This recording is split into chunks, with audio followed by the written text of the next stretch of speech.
Cette coopération dans notre région entre deux entreprises du monde du textile, l'une fournit le tissu qu'elle n'utilise pas à l'autre, qui en fait des gants de jardinage. Reportage Franck Grasso et Laure Crozat. Quel est le point commun entre une usine de jeans et un fabricant de gants de protection? Entre eux, il y a l'histoire de ces rouleaux de toile destinés à l'habillement et qui se retrouvent finalement chez le gantier. Là. Donc là, tu vois, on a cette zone-là. Donc ça, c'est à passer à côté au niveau de la coupe.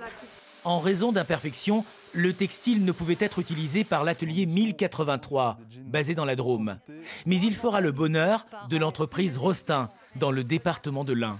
Là, on a la pièce du dos du gant sur le dessus de la main qu'on va pouvoir placer aux endroits où la matière est utilisable sans défaut et où tout va bien. Ce n'est pas du recyclage, mais du surcyclage.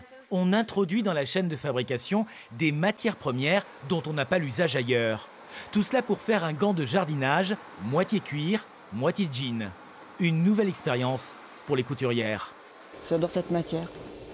Elle se marie bien avec le Ouais, carrément. Ça fait jeune. C'est dans l'air du temps et c'est éco-responsable. De quoi donner d'autres idées à la direction. Rostin a une grande partie de sa production au Maroc, mais envisage désormais une réindustrialisation de son site historique. Ce gant remet sur le chemin de la production et avec des vraies perspectives, grâce à cette nouvelle méthode de conception. Et on ne souhaite pas s'arrêter là, effectivement, parce que nous avons la place disponible. Et aujourd'hui, nous avons aussi des aides et des financements pour pouvoir réindustrialiser en France. Donc là, on va avoir des plus petites pièces. On a les défauts identifiés. Après les rouleaux de toile de jean, l'équipe travaille sur l'utilisation des chutes de son partenaire. Ici, on n'est pas prêt de raccrocher les gants.